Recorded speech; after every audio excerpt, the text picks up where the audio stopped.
میرے بھائیوں، موضوع تو آپ کو پتہ ہے کرٹیکل جو اس وقت چل رہا ہے پاکستان میں بالخصوص اور پوری دنیا میں رہنے والے مسلمانوں کے لیے بالعموم، وہ مون سائٹنگ کا ایشو ہے جسے ہم رؤیت ہلال کہتے ہیں۔ یہ لفظ رؤیت نہیں ہے، رؤیت ہے، واؤ کے اوپر حمزہ ہے اور اس کو جھٹکے سے پڑھنا ہے، یہ عربی کا لفظ ہے، یعنی چاند کا دیکھنا۔ اس کانٹیکس میں ایک حدیث ہے صحیح بخاری اور صحیح مسلم دونوں میں کہ اللہ کے محبوب امام کائنات سید الاولین والآخرین شفیع المذنبین رحمت للعالمین سیدنا و مولانا امام اعظم محمد رسول اللہ صلی اللہ علیہ وآلہ وسلم نے فرمایا کہ کوئی شخص بھی تم میں سے 2 دن روزہ نہ رکھے، ایک عید الفطر کے دن اور دوسرا عید الاضحیٰ کا دن، یعنی قربانی کا دن، جو قربانی کا پہلے والا دن ہے۔ اسپیسیفکلی اس سے متعلق بخاری و مسلم میں یہ حدیث موجود ہے، یعنی یکم شوال کو اور 10 ذوالحجہ کا روزہ آپ نہیں رکھ سکتے۔ اس کے علاوہ 3 اور دن ہیں جن میں روزہ رکھنا حرام ہے۔ وہ حدیث صحیح مسلم کے اندر ہے، اللہ کے محبوب صلی اللہ علیہ وآلہ وسلم نے فرمایا کہ جو ایام تشریق ہیں جن میں دھوپ میں گوشت خشک کیا جاتا تھا سٹور کرنے کے لیے، جس طرح آج کل ہم فریزرز کا استعمال کرتے ہیں، اس زمانے میں یہ کام ہوتا تھا، اب بھی بعض جگہوں پہ ہوتا ہے۔ یہ کھانے پینے اور اللہ کا ذکر کرنے کے دن ہیں، اور وہ ہیں 3 دن مزید، 11، 12 اور 13، یعنی بڑی عید کے موقع کے اوپر 4 دن، جن میں سے پہلا عید کا دن، اگلے 2 مزید قربانی کے دن، اور اس سے آگے بھی 1 دن، کیونکہ عید قربان کے تو 3 دن ہیں قربانی کے اعتبار سے، ویسے تو عید کا دن پہلے ہی ہوتا ہے، ورنہ تو عید دوسرے دن بھی پڑھی جا سکتی ہو۔ تو عید جو ہے وہ 1 دن ہوتی ہے، قربانی کے 3 دن، اور ایام تشریق جو ہیں وہ 10 کو چھوڑ کے اگلے ایک اور دن بھی مل جاتا ہے، تو وہ ٹوٹل آپ سمجھ لیں 4 دن۔ یہ 4 دن 10، 11، 12، 13 اور یکم شوال، یہ پورے سال میں 5 دن ایسے ہیں جن میں روزہ رکھنا حرام ہے، ان میں آپ روزہ نہیں رکھ سکتے۔ صحیح بخاری اور صحیح مسلم دونوں میں حدیث ہے، اللہ کے محبوب صلی اللہ علیہ وآلہ وسلم نے فرمایا تم میں سے کوئی شخص بھی جمعے کے دن روزہ نہ رکھے، اسے خاص نہ کرے، اور اگر کس نے رکھنا ہو تو وہ ساتھ ایک دن ملا لے، یعنی جمعرات جمعے کا یا جمعہ ہفتے کا۔ اور اس کے پیچھے تھیم یہ تھی کہ یہود و نصارہ کی مخالفت کرنی ہے، انہوں نے اسپیسیفکلی سنڈے کا دن مخصوص کر لیا تھا عبادت کے لیے، اور انہوں نے کرسچنز نے اور جوز نے سیچرڈے کا، تو نبی الاسلام نے اس کے خلاف چلنے کا حکم دیا۔ حتیٰ کہ صحیح مسلم میں حدیث ہے کوئی شخص صرف جمعے کے دن کو روزے کے لیے اور جمعے کی رات، یعنی جمعرات اور جمعے کی درمیانی رات کو قیام کے لیے بھی مخصوص نہ کرے۔ ہاں، اگر کوئی شخص پہلے سے روزہ رکھتا آ رہا ہو یا اس دن کوئی خاص روزہ آ جائے، جس طرح یوم عرفہ کا روزہ آ جائے یا 10 محرم کا روزہ آ جائے، تو نبی اسلام فرمایا پھر اجازت ہے کہ تم جمعے کا روزہ رکھ سکتے ہو۔ جب خود چوائس کرنی ہے نا قضا روزے کی، تو وہ پھر آپ جمعے والے دن بھی نہیں رکھیں گے ادر دین جمعہ۔ تو ایک شرعی مسئلہ تھا جو میں نے کلیئر کر دیا۔ تو سب نے ایک روزے کی قضا دینی ہے، اور جو اعتکاف والے ہیں جی، وہ اعتکاف تو ان کا سارے کا سارے ہی ٹوٹ گیا، لیکن اب 10 دن کا اگر اعتکاف ٹوٹے تو اس کی قضا 1 ہی دن کی بنتی ہے۔ اسی پہ اجماع ہے کہ 1 دن کی قضا دیں گے روزے کے ساتھ۔ 1 دن مغرب سے پہلے پہلے آپ مسجد میں انٹر ہو جائیں گے اور اگلے دن روزہ رکھیں گے، اور اس دن مغرب کے بعد آپ باہر نکلیں گے تو آپ کے وہ 10 روزے اور 10 دن کے اعتکاف کی جو قضا ہے وہ 1 دن سے ادا ہو جائے گی۔ تو یہ بھی اعتکاف والوں نے جب آسانی ہو اگلے رمضان سے پہلے پہلے کسی بھی وقت قضا آپ اس کی کر سکتے ہیں، سردیوں میں بھی کر سکتے ہیں، فوراً کر لیں۔ ابھی تو یہ شوال کا مہینہ شروع ہو گیا، اس کے تو 6 روزے بڑی اہمیت کے حامل ہیں۔ صحیح مسلم میں یہ حدیث ہے، اور یہ حدیث ہماری جو مین سٹریم کی 6 کتابیں ہیں ان میں بخاری میں موجود نہیں، باقی 5 کی 5 کتابوں میں ہے، صحیح مسلم، جامعہ ترمذی، سنن ابی داؤد، سنن نسائی، سنن ابن ماجہ میں، اور یہ مشکات المصابیح کے اندر بھی یہ حدیث موجود ہے کہ اللہ کے نبی صلی اللہ علیہ وآلہ وسلم نے فرمایا جس نے رمضان کے سارے روزے رکھے اس کے بعد شوال کے 6 روزے رکھے تو وہ گویا ایسا ہے کہ اس نے پوری زندگی پورے زمانے کے روزے رکھے۔ اور اس کی ایکسپلینیشن ہوتی ہے اس حدیث سے جو سنن ابن ماجہ میں بھی ہے اور مسند امام احمد میں بھی ہے کہ اللہ کے محبوب صلی اللہ علیہ وآلہ وسلم نے فرمایا کہ یہ جو رمضان کا ہر روزہ ہے نا، اس کا اجر 10 روزوں کے برابر ہے۔ تو سپوز اگر 30 روزے ہوں تو 300 روزے یہ بن گئے۔ اور اس کے ثبوت میں آپ صلی اللہ علیہ وآلہ وسلم نے سورۃ الانعام کی وہ آیت تلاوت کی، اعوذ باللہ من الشیطان الرجیم، بسم اللہ الرحمن الرحیم، من جاء بالحسنۃ فلہ عشر امثالھا، جو کوئی بھی ہمارے حضور ایک نیکی لے کر آئے گا ہم اسے 10 گنا اس کا اجر دیں گے۔ تو ایک روزے کا اجر 10 گنا، تو 30 روزے 29 بھی ہو سکتے ہیں، لیکن عموماً ایک 30 کے اعتبار سے 30 روزوں کا اجر 300۔ اور پھر نبی علیہ السلام نے فرمایا کہ شوال کے جو 6 روزے ہیں یہ 2 مہینے کے روزوں کے برابر ہیں، تو کتنے ہو گئے 60۔ تو 60 کے ایکویلنٹ، اور وہ بھی آپ دیکھیں وہ بھی 6 ملٹیپلائڈ بائی 10 ہے، وہ 6 روزے بھی 10 گنا کے اجر میں ہیں کیونکہ اسپیشل ہے۔ تو وہ 6 کو ضرب دیں 10 سے 60 اور 300، ٹوٹل کتنے ہو گئے 360۔ اور سال جو ہے وہ قمری وہ 355 دن کا ہوتا ہے، شمسی 365 دن کا ہوتا ہے نا. تو یہ پورے سال کے روزے میتھمیٹیکلی آپ صلی اللہ علیہ وآلہ وسلم نے اسے کیلکولیٹ کر کے فرمایا کہ یہ شوال کے، تو اس دفعہ سر 7 روزے رکھ لیں، 6 تو رکھنے ہی ہیں. اور اس میں یہ جو مشہور ہے نا کہ جی ایک فوراً بعد رکھنا ہوتا ہے، باقی آپ جس وقت رکھ سکتے ہیں، نہیں، پورے مہینے میں جب چاہے رکھیں. آپ توڑ کے رکھیں، بے شک ہر منڈے کو جمعرات کو رکھ لیں، چاہے آپ فوراً بعد رکھیں نہ رکھیں، آپ پہلے 5-6 دن نہ رکھیں، اس کے بعد شروع کریں، جس طرح مرضی کریں. آپ نے 6 روزے شوال کے پورے کرنے ہیں.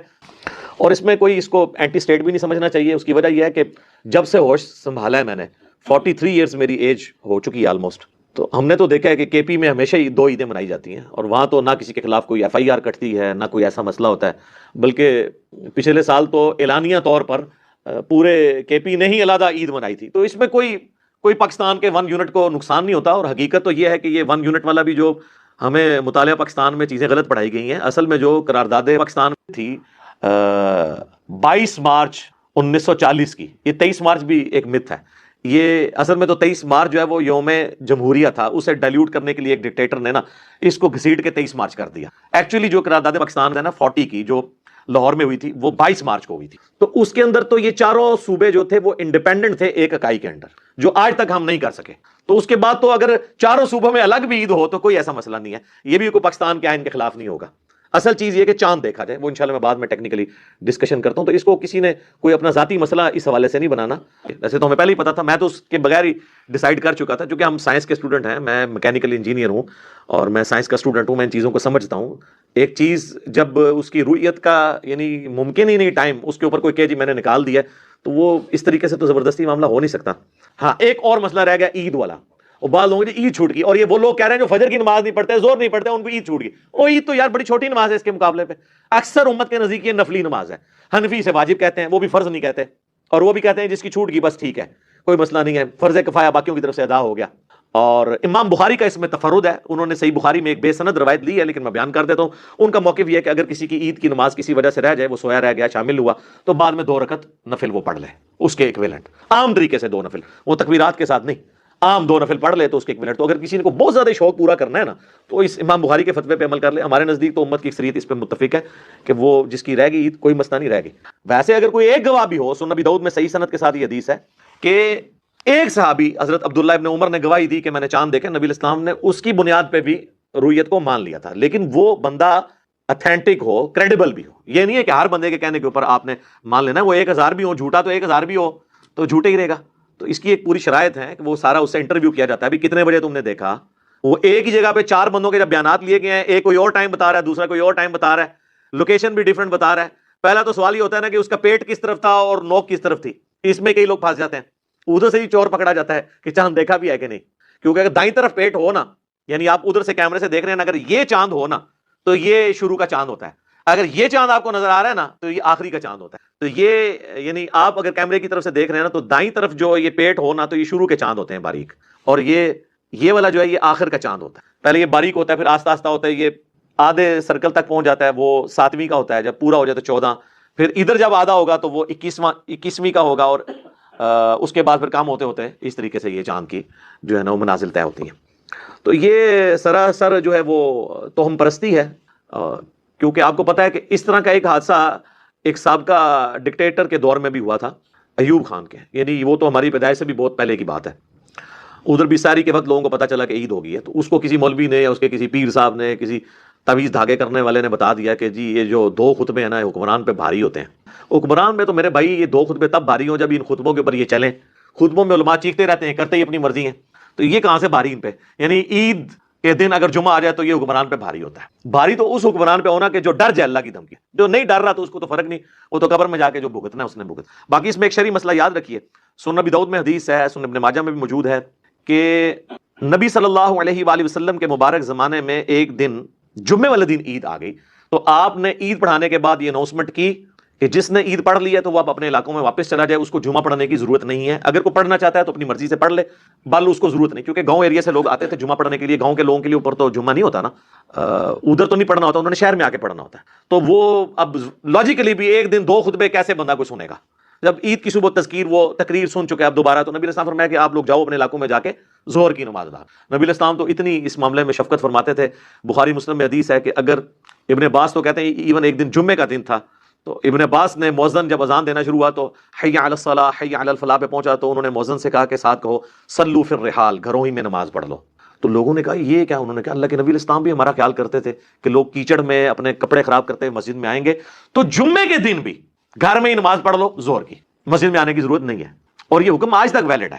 بارش میں اگر کوئی اپنی کرٹسی میں چلا جائے لادہ بات ہے، شرعی طور پہ اس پہ کوئی پابندی نہیں. تو اتنی دین میں آسانی ہے. اور یہ تقریروں کا لوگ تو کہتے ہیں نا شوق سے ہم تیرے ہوتے جنم لیا ہوتا. بخاری مسلم دونوں میں حدیث ہے، عبداللہ ابن مسعود کو کسی نے کہا حضرت آپ بڑا اچھا درس دیتے ہیں، آپ روزانہ درس دیا کریں. تو انہوں نے فرمایا کہ نبی علیہ السلام بھی ہمیں ہفتے میں ایک ہی دن درس دیتے تھے تاکہ ہم اکتا نہ جائیں. نبی علیہ السلام کے درس سے بھی کوئی اکتا سکتا ہے؟ بھائی سر بات یہ ہے کہ اللہ تعالیٰ نے انسان کو جس طرح کا بنایا ہے نا اسی کے مطابق اس کو لے کے چلنا ہو. تو صحابہ کرام کو بھی نبی علیہ السلام روزانہ درس نہیں دیتے تھے. یہاں تو اعتکاف میں آپ مولوی کے قابو آ جائیں، فجر میں بھی درس، ظہر میں بھی درس، تاکہ آندہ آپ کانوں کو ہاتھ لگائیں مسجد میں اعتکاف بیٹھتے ہو. کیونکہ وہ کہتے ہیں پورا سال تو یہ قابو نہیں آیا، اب بچ کے کدھر جائے گا ہمارے درس، تو زبردستی اسے درس سناتے ہیں. تو اعتکاف والوں کی تو بڑی مصیبت ہوتی ہے، وہ ہم سے پھر رابطہ کرتے رہتے ہیں. یہ سارے معاملات تو ہم پرستی کی وجہ سے ہوتے ہیں کہ جی 2 خطبے حکمران پہ بھاری ہوتے ہیں. کوئی سر بھاری نہیں ہوتے ہیں، حکمران کے اپنے کرتوت اس کے اوپر بھاری ہوتے ہیں. اور اسلام تو ان توہمات کو بالکل سائڈ پہ کرتا ہے.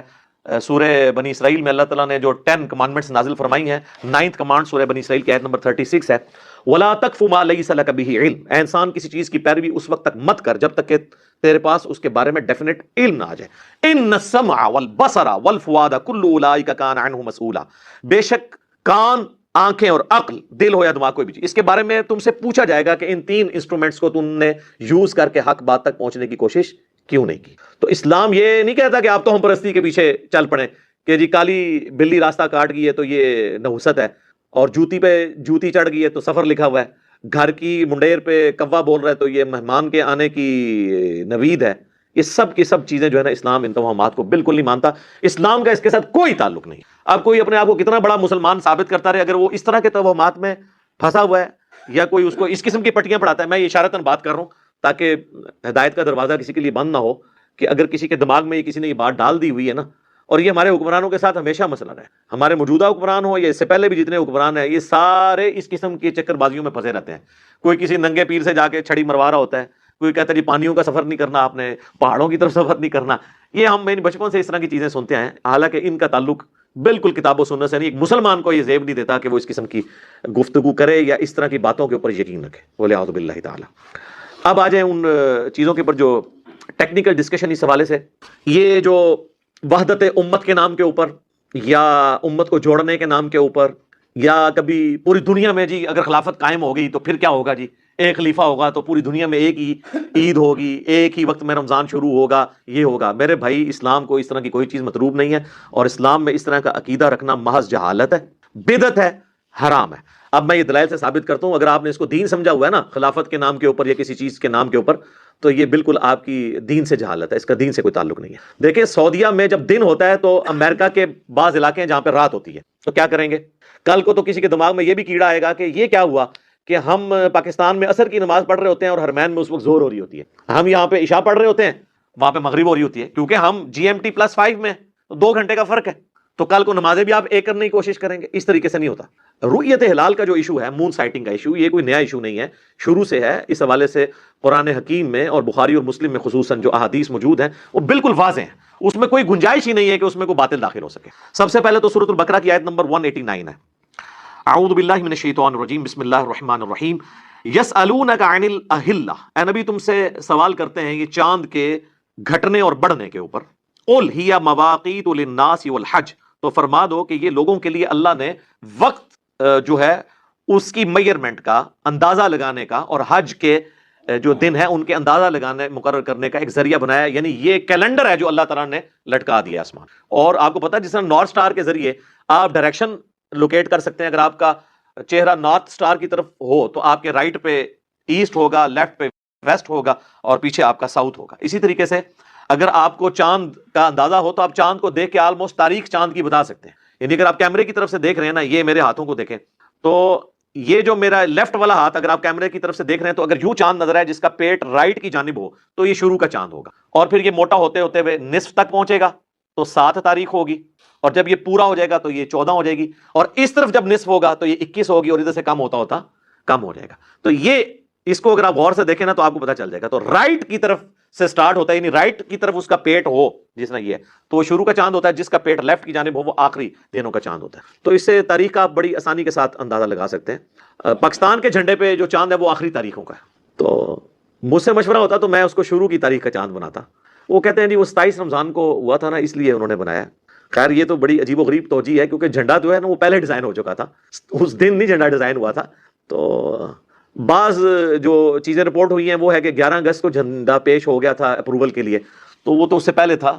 تو ہو سکتا ہے یہ بھی کسی کے دماغ میں ہو. بہرحال جماعت اسلامی والوں نے جب اپنا جھنڈا بنایا نا تو انہوں نے اس کا پیٹ جو ہے نا وہ پھر رائٹ کی جانب کر دیا. ہمارا جو جھنڈا ہے اس میں آپ کو میں نے لگایا بھی ہوا ہے تو آپ دیکھ لیں، یہ اس کا پیٹ لیفٹ کی طرف ہے، یہ آخری تاریخوں کا چاند بن رہا ہے.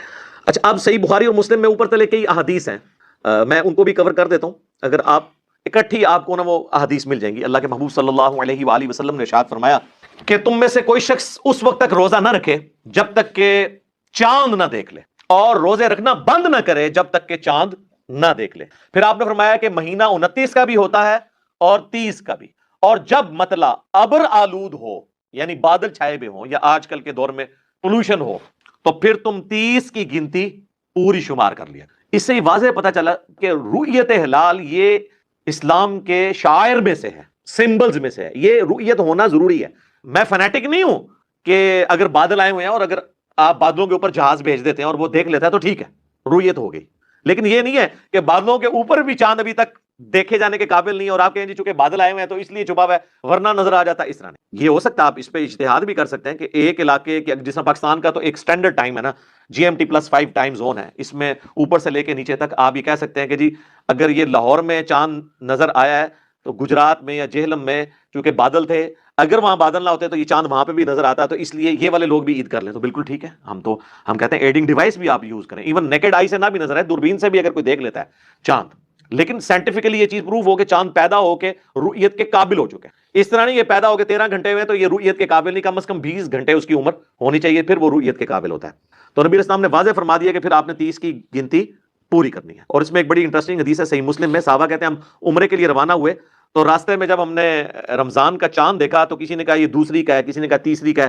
تو ابن عباس سے جب ڈسکشن کی گئی تو انہوں نے فرمایا کہ یہ دوسری تیسری کے کام چھوڑو. نبی علیہ السلام نے فرمایا تھا جب تم چاند دیکھو نا اسی وقت رمضان شروع ہوتا ہے، اور بعض اوقات اللہ تعالیٰ چاند کو بڑا کر کے بھی دکھا دیتا ہے. ظاہر ہے کہ جی چاند جب اگر آپ کو 30 روزوں کے بعد نظر آئے گا تو بڑا ہی نظر آئے گا کیونکہ اس کی عمر زیادہ ہوگی اگر وہ ایک دن پہلے ہی پیدا ہو گیا ہوا ہے. جس طرح اس دفعہ ہوا ہے کہ 13 گھنٹے اس کی عمر تھی جو انہوں نے زبردستی چاند نکالا جو نکل نہیں سکتا تھا، تو اگلے دن چونکہ وہ 37 گھنٹے کا ہو چکا تھا تو موٹا ہی چاند نظر آئے گا. کہتے ہیں موٹا کیوں نظر آیا؟ سائنس پڑھو نا سر، تھوڑی پڑھ لکھے بن جاؤ، کوئی ٹیکنیکل چیزیں لرن کر لو.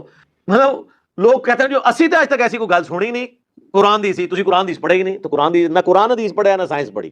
تو علم حاصل کریں، علمی شغف رکھیں.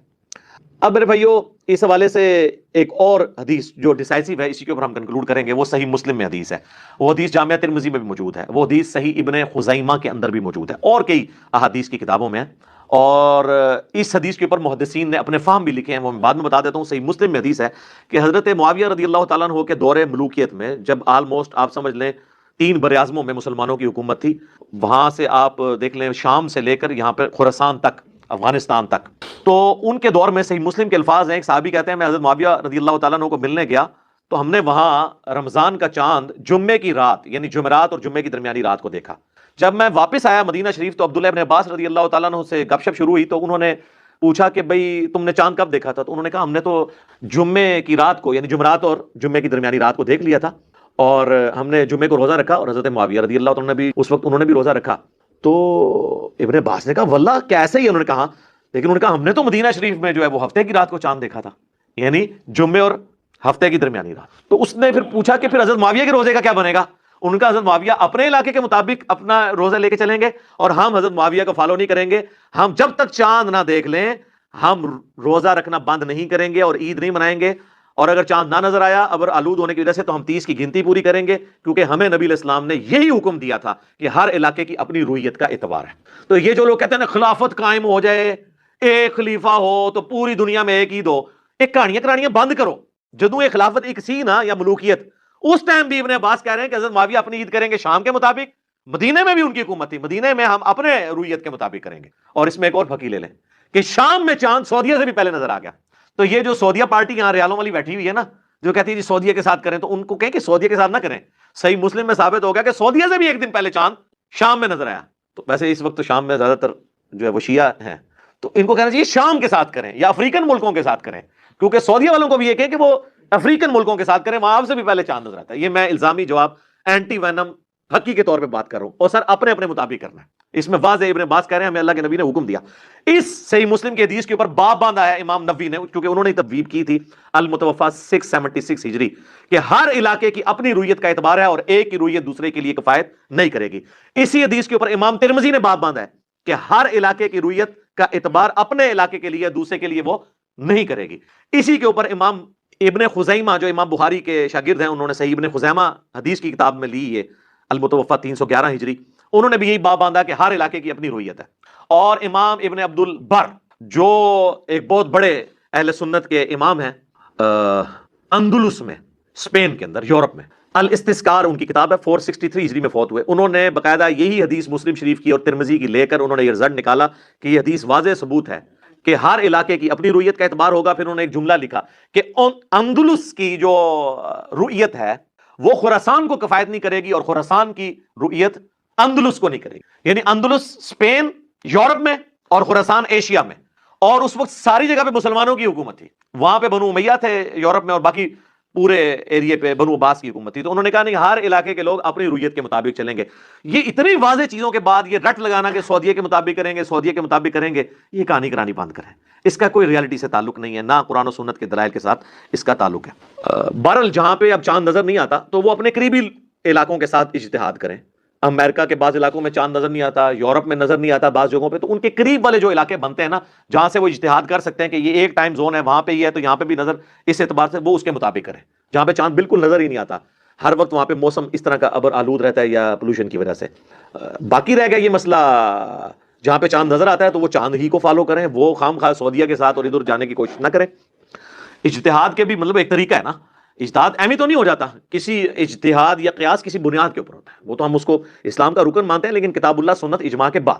سنن نسائی میں حدیث ہے، المصنف ابن ابی شیبہ میں قاضی شریح کو سیدنا عمر رضی اللہ تعالیٰ نے خط لکھا کہ جب بھی کوئی مسئلہ دیکھنا ہو تو کتاب اللہ میں دیکھو، کتاب اللہ میں نہ پاؤ تو سنت میں دیکھو، سنت میں نہ پاؤ تو اجماع امت میں دیکھو، وہاں پر بھی نہ ہو پھر اجتہاد کر لو، اور بہتر ہے کہ تم اجتہاد نہ کرو جب تک ضرورت نہ پڑے. اور اس کی اثر وہ حدیث ہے جو بخاری مسلم میں ہے بنو قریظہ والی، کہ نبی اسلام نے فرمایا کہ کوئی بھی شخص عصر کی نماز نہیں پڑھے گا مگر بنو قریظہ میں جا کر. تو راستے میں جب نماز کا وقت ختم ہونے لگا تو صحابہ میں اختلاف ہو گیا، کچھ نے راستے میں پڑھ لی اور کچھ نے جا کے مغرب کے وقت میں جا کے عصر پڑھی. انہوں نے نبی اسلام کے ظاہری الفاظ پہ عمل کیا. تو جب بعد میں حضور کو بتایا گیا تو آپ علیہ السلام نے دونوں کو کچھ نہیں کہا. یعنی جنہوں نے تھیم کو فالو کیا نا، کہ حضور کا کہنے کا مطلب یہ تھا کہ جلدی پہنچنا ہے، اس کا یہ مطلب نہیں تھا کہ نماز ہی چھوڑ دینا. ایکچولی تو وہ سچائی تک پہنچے ہوئے تھے جنہوں نے راستے میں پڑھ لی. لیکن نبی علیہ السلام نے جنہوں نے ظاہری حدیث پہ بھی عمل کیا، اس کی تھیم کو نہیں فالو کیا، ان کو بھی کچھ نہیں کہا، کیونکہ انہوں نے بھی اجتہاد کیا کہ حضور نے کہا بھی وہاں پہنچنا لازمی ہے. لیکن یہ اللہ کے پیغمبر کے لیے معاملہ ہے کہ نبی علیہ السلام حکم دیں. عام آدمی اگر آپ کو کہتا ہے تو اس کے پیچھے آپ کو نماز کو قضا نہیں کر سکتے، پھر تو وہ جنہوں نے فارم کو فالو کیا انہی کو لے کے چلنا ہوگا. تو یہ چند ایک چیزیں تھی جو میں نے بیان کر دی اللہ کے فضل سے. آخر میں ایک تفنن کے طور پر سوال چھوڑ دیتا ہوں اپنے آڈینس کے لیے، کہ یہ آپ کے لیے ایک کوشچن ہے. ہمارے آفس میں بھی ایک کولیگ ہیں، وہ بھی انجینئر ہے میکینیکل، میرے اسسٹنٹ کے طور پہ بھی ہیں، اور وہ پٹھان ہیں اور وہ کے پی کے رہنے والے ہیں. وہ کہتے ہیں جی علی بھائی مجھے یعنی آلموسٹ ہوش سنبھالے ہوئے 30 سال ہو گئے ہیں، کے پی میں کبھی 30 روزے نہیں ہوئے، 29 ہی ہوتے ہیں. ہمارے لوگوں کو چاند نکالنے کی بھی جلدی ہوتی ہے رمضان کا اور عید کا چاند نکالنے کی. تو یہ مجھے ذرا ڈیٹا چاہیے کہ پچھلے 30 سالوں میں کے پی میں کتنی دفعہ 30 روزے ہوئے ہیں. ٹھیک ہے، 29 روزے ہی ہوتے ہیں. اچھا، اس دفعہ تو ایون آپ دیکھ لیں، اس دفعہ تو 3 عیدیں ہوئی ہیں. وزیرستان میں تو یعنی پاکستان میں جو اناؤنسمنٹ ہے اس سے بھی ایک دن پہلے عید کر لی گئی. اچھا، دوسرا یہ ہے کہ یہ کے پی میں ہمارا اختلاف صرف رمضان کے اوپر کیوں آتا ہے؟ آج تک یہ نہیں ہوا کہ 10 محرم کا دن اہل تشیع جو ہیں وہ کے پی والے جو ہیں وہ کسی اور دن منا رہے ہوں اور پنجاب والے اور منا رہے ہوں. اس طرح نہیں ہوتا. ایون بڑی عید کے اوپر بھی 10 ذوالحجہ، یہ بھی آپ دیکھیں گے پورے ملک کے اندر. اس کا مطلب ہے یہ شاید کوئی ایک کلچرل کوئی ایک ایشو بن گیا. وہ ایک خاص جو وہاں پہ ایک مسجد بنی ہوئی ہے، وہاں پہ ایک علامہ صاحب بیٹھے ہیں جو میں اکثر کہتا ہوں کہ ان کو آپ عمرے پہ ان دنوں میں بھیج دیا کریں تاکہ پیچھے ملک میں سکون ہو جائے. اور اس دفعہ جناب انہی کی یہ پیچھے چھپنے کی کوشش کر رہے ہیں، اور بڑے افسوس کی بات ہے. تو وہ جو پہلے چاند نکالا کرتے تھے پھر وہ سارے وہ چاند ٹھیک تھے ان کے. یعنی آپ اپنی عقل کو فالو کریں، پڑھے لکھے لوگ ہیں آپ، توہم پرستی کی بجائے اور ایک خام خواہ کسی ملک کو خوش کرنے کی خاطر یا کسی اور چکر میں دین کا تولیہ نہ بگاڑیں. صدقہ فطر کے بارے میں رہنمائی فرما دیں. صدقہ فطر کے بارے میں نے تفصیلی ویڈیو بھی ریکارڈ کرائی ہوئی ہے. دیکھیں یہ ایک سا آپ نے دینا ہوتا ہے اناج، صدقہ فطر. بخاری مسلم میں آیا ہے کہ نبی علیہ السلام نے صدقہ فطر 1 سا مقرر کیا تھا. اناج جو کی شکل میں، گندم کی شکل میں، کھجور کی شکل میں، پنیر کی شکل میں، کشمش کی شکل میں، یہ ساری چیزیں بخاری مسلم میں آئی ہیں. اور ہر بڑے چھوٹے، ایون ایک دن کے بچے کی طرف سے بھی، خواہ غلام ہے یا آزاد ہے، مرد ہے، عورت ہے، بوڑھا ہے، بچہ ہے، وہ اس نے ادا کرنا ہے 1 سا. یہ نبی علیہ السلام نے اسے مشروع فرمایا. اور ابو داؤد کے اندر حدیث موجود ہے کہ نبی علیہ السلام نے جو روزہ دار کے روزے میں جو کمزوریاں رہ جاتی ہیں نا، کبھی فوش گوئی ہو گئی، کوئی اور گناہ کا کام ہو گیا، اس کی کمپنسیشن کے لیے مشروع فرمایا اسے کہ ہر شخص نے یہ ادا کرنا ہے. اور صحابہ کرام اسے عید سے پہلے پہلے ادا کرتے تھے، اور پریفریبل یہ کہ بالکل آخری دنوں میں آپ اسے ادا کریں. اب اس حدیث کی طرف آئیں جو بخاری مسلم میں موجود ہے کہ وہ سا کیا ہے.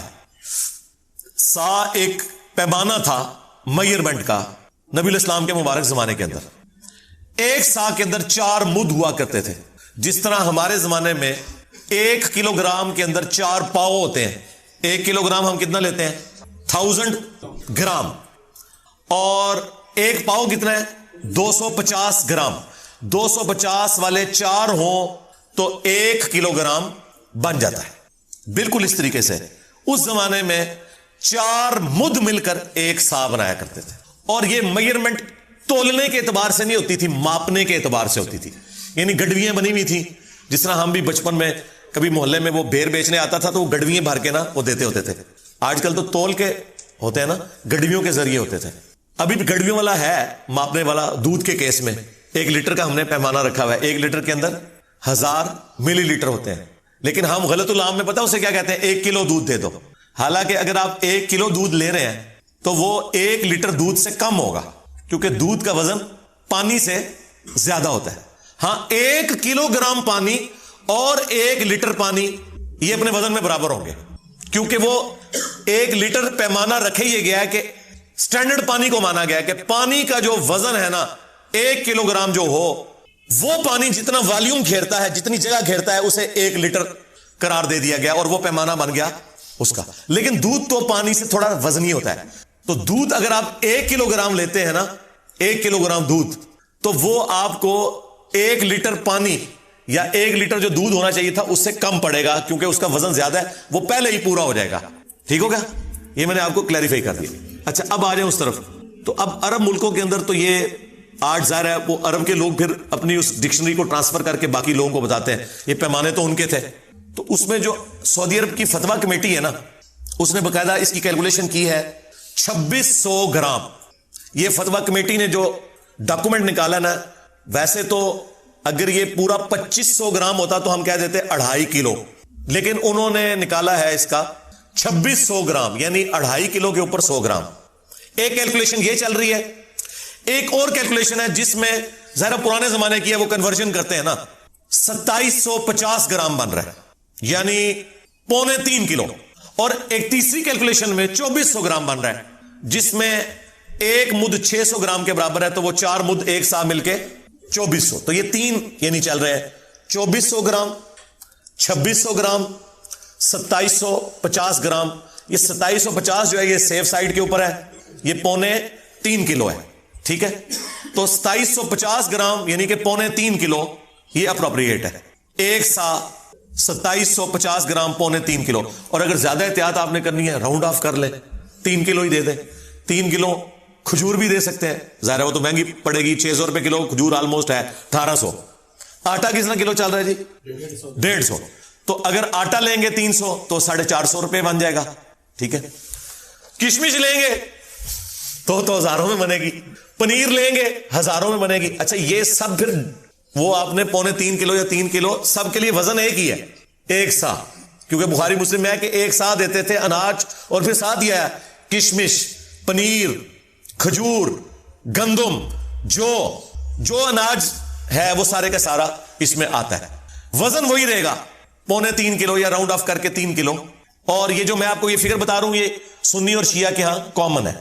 ہاں مسلم شریف میں آتا ہے کہ حضرت معاویہ رضی اللہ تعالیٰ عنہ نے جہاں اور کئی معاملات کے اندر سنت میں اپنی رائے کو داخل کیا، اس میں بھی داخل کر دیا تھا. انہوں نے کہا تھا کہ جی ہمارے والی جو گندم ہے وہ اعلیٰ کوالٹی کی ہے، لہٰذا ہم آدھی گندم دیا کریں گے. تو ابو سعید خدری اس پہ ناراض ہوئے. انہوں نے کہا کہ میں جو چیز رسول اللہ سے سن چکا ہوں اور آپ کے حکم پہ عمل کر چکا ہوں، میں تو مرتے دم تک ایک سا ہی دیا کروں گا صدقہ فطر.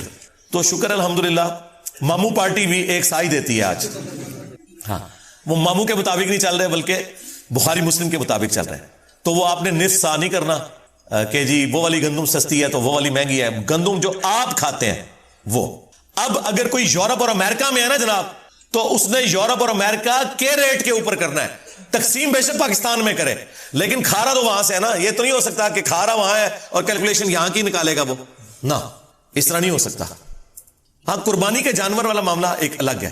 وہ بھلے وہاں خریدے یا یہاں خریدے، وہ تو جانور پورا آپ نے لے لیا نا یا حصہ ڈال لیا، اور وہاں تو وہ پھر اس طرح کرنے بھی نہیں دیتے. لیکن یہ تو آپ نے جو خود کھاتے ہیں نا، وہ آپ نے 2.25 کلو سیف سائڈ پہ رہتے ہوئے 3 کلو اناج آپ نے دینا ہے. تو اگر آپ آٹے کے مطابق کیلکولیشن کر لیں، اچھا یہ آٹا بھی 150 روپے کلو اس کے لیے ہے جو 150 والا آٹا. اگر کوئی دیسی آٹا لے رہا ہے اور وہ اوپر ہے تھوڑا سا تو وہ اس اعتبار سے زیادہ ریٹ لگائے گا. ہاں، دیسی کا ہے 150 ہے، چلے ٹھیک ہے. پھر سفید آٹا تو اس سے سستا ہوگا. ہاں، تو 450 ہے 3 کلو کا، تو ٹھیک ہے 450 آپ کر لیں. اور اگر آپ افورڈ کر سکتے ہیں تو راؤنڈ آف کر کے 500 دیں. زیادہ دینے میں کوئی گناہ نہیں ہے، کم میں مسئلہ ہے. اور یہ آپ کے روزے کے اندر جو کمزوریاں ہیں نا ان کا کفارہ بنے گا، یہ ذہن میں رکھیے گا. اس کے بغیر آپ کے روزے قبول نہیں ہوں گے، ان کی کمزوریاں کمپنسیٹ نہیں ہوں گی. اور اگر اس دن بھی کوئی بچہ آپ کے گھر پیدا ہوا ہے نا، اگرچہ اس نے روزہ رکھنا ہے یا نہیں رکھنا، جو بچے روزہ رکھنے والے ہیں، نہیں رکھنے والے، بوڑھے رکھنے والے، نہیں رکھنے والے، ہر ایک کی طرف سے گھر کے سربراہ نے وہ دینا ہے. ہاں، یہ ذہن میں رکھیے گا.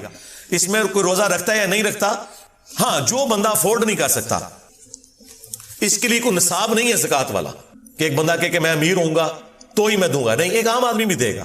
عام آدمی جو 2 وقت کی روٹی اپنی چلا رہا ہے، اس کے لیے ایک صدقہ فطر کے برابر اللہ کی راہ میں خرچ کرنا کوئی مشکل نہیں. وہ دے گا. کس کو دے گا؟ اپنے سے زیادہ غریب لوگوں کو دے گا. اس میں جو امام شافعی نے تھوڑا سا غلوف کیا اور اہل حدیث بھی حنفیوں کی ٹسل میں اس طرف چل پڑے کہ چونکہ احادیث کے اندر اناج آیا لہٰذا اس کے ایکویلنٹ پیسے نہیں نکالے جا سکتے.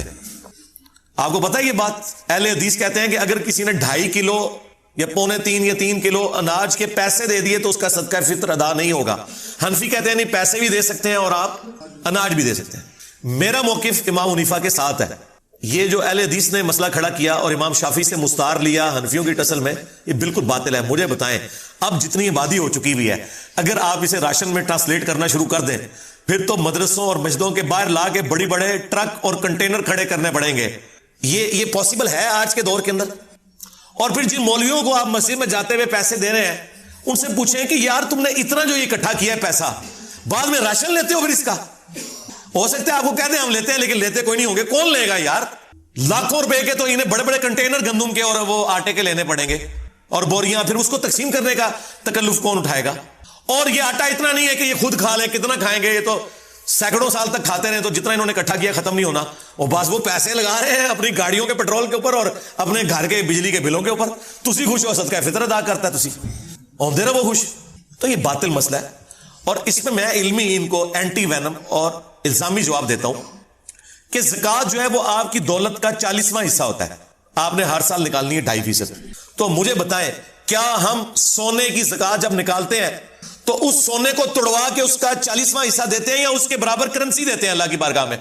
کرنسی. ادھر کبھی کسی اہل حدیث نے نہیں کہا کہ جی نہیں وہ سونے کے بدلے سونا ہی دینا ہوتا ہے کیونکہ زکات تو سونے کے اوپر ہے اور سونا نکالنا ہے، چاندی کے بدلے چاندی نکالنی ہے. وہاں تو کوئی نہیں کہتا. وہ کیا کہتے ہیں؟ جی ایکویلنٹ ہی ہے جی اس کے. ہاں، ایکویلنٹ ہی ہے اس کے. تو یہ بھی ایکویلنٹ ہے. ایک غریب آدمی کو آپ راشن ڈلوا دیں، ایک غریب آدمی کو راشن کے پیسے دے دیں، یہ ایکویلنٹ ہے صدقہ فطر کے بھی. اور اس طریقے سے قرآن میں جو ہے کہ روزہ چھوڑنے کا جو فدیہ آپ نے دینا ہے، 1 وقت کا ہی کھانا ہے.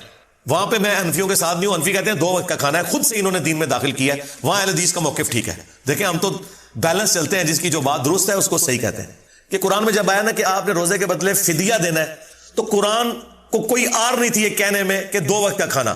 آج کل تو بھائی 3 وقت کا کھانا ہے، ہم تو 3 وقت کھاتے ہیں عموماً. تو قرآن نے کہا کہ آپ نے مسکین کو فدیہ دینا ہے جو اوسطاً تم کھاتے ہو. تو اس کا مطلب ایک عام آدمی بھی، ایک گورا بھی پہلی دفعہ جب قرآن پڑھے گا نا تو اس کا مطلب یہی لے گا کہ ایک مسکین کو 1 وقت کا کھانا کھلانا ہے. حنفیوں کا 2 وقت کا کھلانا باطل ہے کیونکہ آج کل تو ہم 3 وقت کھا رہے ہیں. پھر ہر زمانے کا ہر علاقے کا اپنا کلچر ہے.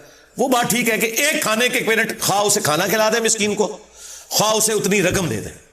اور یہی موقف تمام کفاروں کے لیے ہے, وہ 60 مسکینوں والا ہو خواہ وہ ایک مسکین والا ہو, سب کا ایکویلنٹ یہ ہے کہ آپ پیسے بھی دے سکتے ہیں اور کھلا بھی سکتے ہیں, یہ آپ کی مرضی ہے, یہ اس کے اندر ٹالرنس موجود ہے. لہٰذا میں صدقہ فطر کے حوالے سے بالکل کلیئر ہوں, اگر آپ پیسے بھی دیتے ہیں کوئی ایشو نہیں ہے, اور جو لوگ زیادہ افورڈ کر سکتے ہیں وہ 3 کلو یا 3.25 کلو کشمش کی رقم کیلکولیٹ کریں. اب مجھے تو اس کی قیمت پتہ ہی نہیں کہ اس وقت کیا ہوگی, کیونکہ ہم تو اس طرح یہ کوئی آئٹم نہیں ہے, یہ تو چھٹانک برابر لیا جاتا ہے, اتنا مہنگا ہے, تو وہ ہزاروں میں بن رہا ہوگا.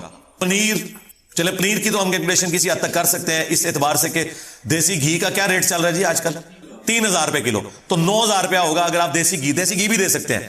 یہ بھی ساری مصنوعات ہیں جو آپ کے کامن یوز میں ہے. تو کسی کو زیادہ شوق ہے خرچ کرنے کا اور اسی مد میں, تو 9000 روپیہ ایک گھر کے فرد کی طرف سے بے شک دیں. 3 کلو دیسی گھی, جو چیزیں آپ کے کھانے کے یوز میں ہیں, اناج کی شکل میں ہو, کیونکہ وہاں پنیر آیا تھا تو وہ آپ دے سکتے ہیں. وہ آپ کی مرضی, جس طریقے سے آپ مرضی کریں, وہ اللہ تعالیٰ نے آپ کو ٹالرنس دی ہوئی ہے. لیکن بہتر یہی ہے کہ آپ وہی چیزیں جو احادیث کے اندر آئی ہیں, جو کشمش, پنیر, گندم اور اسی کی فارم آٹا, کھجور, یہ آپ دے سکتے ہیں. کھجور کی کیلکولیشن چلے آسان ہے, جو اچھی والی تھوڑی سی نارمل کھجور ہے وہ 600 روپے کلو ہے, تو 1800 بن گیا, چلے 2000 روپے آپ فیکس دے دیں. ضروری ہے آپ نے 500 دینا, 2000 بھی دیں فیکس, اور ہر گھر کے ہر فرد کی طرف سے آپ نے دینا ہے. جو بیچارے افورڈ نہیں کر سکتے وہ نہ دیں, وہ لے لیں. ہاں ظاہر ہے اللہ تعالیٰ نے بیلنس کیا نا, زکات دینے والے جبھی اپنی زکات دیں گے جب کوئی لینے والا بھی موجود ہوگا, تو وہ لے لیں اگر نہیں دے سکتے. لیکن اگر وہ افورڈ کر سکتے ہیں تو وہ اپنے سے غریب لوگوں کو دیکھیں. دنیا میں ہر غریب آدمی سے نیچے بھی کوئی غریب آدمی موجود ہوتا ہے, صرف آپ کو نظر نہیں آ رہا ہوتا کیونکہ آپ نے چشمہ اپنا لگایا ہوتا ہے. اس لیے مسلم شریف میں حدیث ہے, نبی علیہ السلام نے فرمایا ہمیشہ اپنے سے نیچے والے لوگوں کو دیکھو, یوں تمہیں اللہ کی نعمتوں کے اوپر قناعت نصیب ہوگی, صبر آ جائے گا. اوپر نہ دیکھو, اوپر کا تو اینڈ ہی کوئی نہیں ہے. اچھا اوپر جہاں دیکھنا چاہیے وہاں اوپر دیکھتے ہی کوئی نہیں, اور وہ ہے آخرت کے معاملے میں. ادھر کہتے ہیں بڑے گناہگار آ جی, کتنے نبی صلی اللہ علیہ وسلم انہاں دے صحابہ, ٹھیک ہے, یعنی وہ یہ کہہ رہے تھے ابو جہل پڑھنا جائے, سانو یہ نہ کہو کہ ابو بکر, عمر, عثمان و علی کے راستے پہ چلے.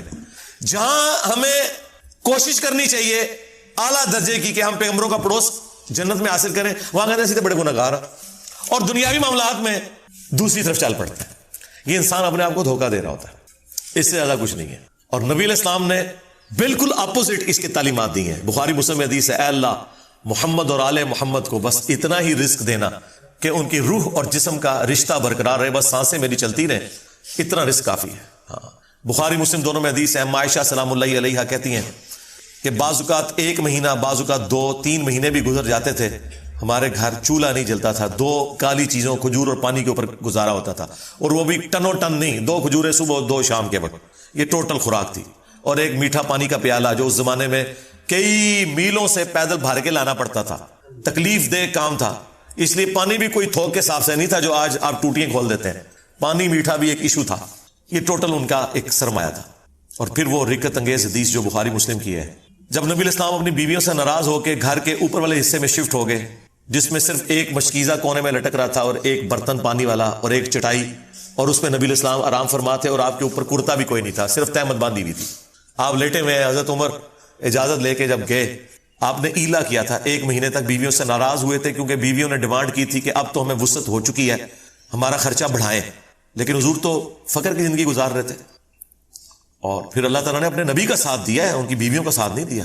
سورۃ الاحزاب کی آیات نازل کی کہ اے نبی اپنی بیویوں سے فرما دو کہ اگر تم دنیا اور اس کا مال چاہتی ہو تو آؤ میں تمہیں یہ مال دے کے رخصت کر دیتا ہوں, طلاق دے دیتا ہوں, اور اگر تم اللہ, اس کا رسول اور آخرت کا گھر چاہتی ہو تو اسی طرح گزارا کرنا ہوگا, کیونکہ اجر بھی تو ڈبل ہونے والا ہے نا. تو نبی علیہ السلام 1 مہینے تک ناراض رہے گھر کی چھت پہ.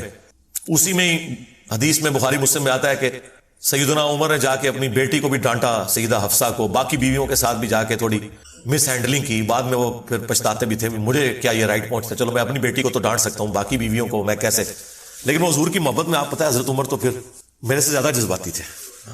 تو اب وہ کہتے ہیں کہ میں نے ارادہ کیا میں حضور کو کوئی ایسی بات کروں کہ حضور مسکرائیں, کیونکہ آپ تو بڑے سیریس موڈ میں بیٹھے ہیں. تو میں نے جاتے ہی کہا, یا رسول اللہ دیکھیں جب تک ہم مکے میں تھے نا ہماری بیویاں کتنی ہمارے کنٹرول میں تھی, لیکن یہ انصار کی بیویاں تو اتنی تیز ہیں کہ انہوں نے اپنے مردوں کو دبا کے رکھا ہوا ہے, اور ان کو دیکھ دیکھ کے ہماری بیویاں بھی ہم پہ شیر ہو گئی ہیں. تو حضور اس بات کے اوپر مسکرائے. کہتے ہیں مجھے تھوڑی تسلی ہوئی کہ حضور کا موڈ تھوڑا بہتر ہو رہا ہے. تو پھر انہوں نے گپ شپ شروع کر دی. پھر نبی علیہ السلام کی جب وہ حضور پھر اٹھ کے بیٹھے جب تو آپ کے کندھے کے اوپر چٹائی کے نشان تھے, اوپر کرتا بھی نہیں تھا, یا اگر چادر تھی تو چادر تو پھر اس طرح لی جاتی ہے تو احرام کی شکل میں بعض اوقات تو وہ نشان. حضرت عمر نے رونا شروع کر دیا کہ یا رسول اللہ آپ اللہ کے رسول ہیں اور آپ کی یہ حالت ہے, اور کیسر و کسرا دنیا کے مزے لوٹ رہے ہیں, اور آپ اللہ کے پیغمبر ہو کر دنیا اور آخرت میں انسانیت کے سردار ہو کر آپ کی حالت ہے. تو نبی علیہ السلام نے ایک جملہ بولا, بڑا سخت جملہ تھا. آپ نے فرمایا لگتا ہے عمر دنیا کی حقیقت ابھی بھی تم پر نہیں کھلی. باقی بابت شاہی کوئی نہیں, تبھی تو یہ نذرانے بٹور رہے ہیں. حضرت عمر پہ تو پھر بھی کھل گئی یہ جملہ سن کے, ان پہ آج تک نہیں کھلی. آج تک آپ کے چندے بٹور رہے ہیں, آپ کے چندوں کے اوپر عیاشیاں کر رہے ہیں, اور آپ کہتے ہیں ہمیں کچھ دیں گے, آپ ان کا چندہ بند کریں گے روڈوں پہ آ جائیں گے. ہاں وہ کہتے ہیں نا بابا جی کے لاہور ایک بابا پال رہے ہیں. میں کہ بابے کا چندہ آج بند کرو, انہاں مزارہ ہوتے کتے پھرن گے, صفائی کرنے والا بھی نہیں تو لبے گا. ہاں لنگر کھوانا دور دی گل, کتے پھرن گے ہوتے. نبی علیہ السلام نے فرمایا لگتا ہے عمر ابھی بھی دنیا کی حقیقت تم پر نہیں کھلی. کیا تم اس بات پہ راضی نہیں ہو کہ کیسر و کسرا یعنی رومنز اور پرشینز کے بادشاہ دنیا کے مزے لوٹیں اور ہم آخرت کی سعادت لوٹیں. سرکار یہ جملے پھر حضرت عمر نے ایسے پلے باندھے ہیں کہ اپنے دور خلافت میں نہ حرام کھایا ہے نہ کسی کو کھانے دیا, ٹنڈ کے رکھا ہے. اسی لیے حضرت عمر کی وفات کے بعد فتنے شروع ہیں. انہوں نے بنو امیہ کو چھپانے کے لیے کہا کہ حضرت عثمان کی وفات فتنوں کا آغاز ہے. نہیں, حضرت عمر کی شہادت. بخاری مسلم حدیث ہے میری امت اور فتنوں کے درمیان دروازہ عمر ہے, جب یہ دروازہ توڑ دیا جائے گا تو امت پہ فتنے شروع ہو جائیں.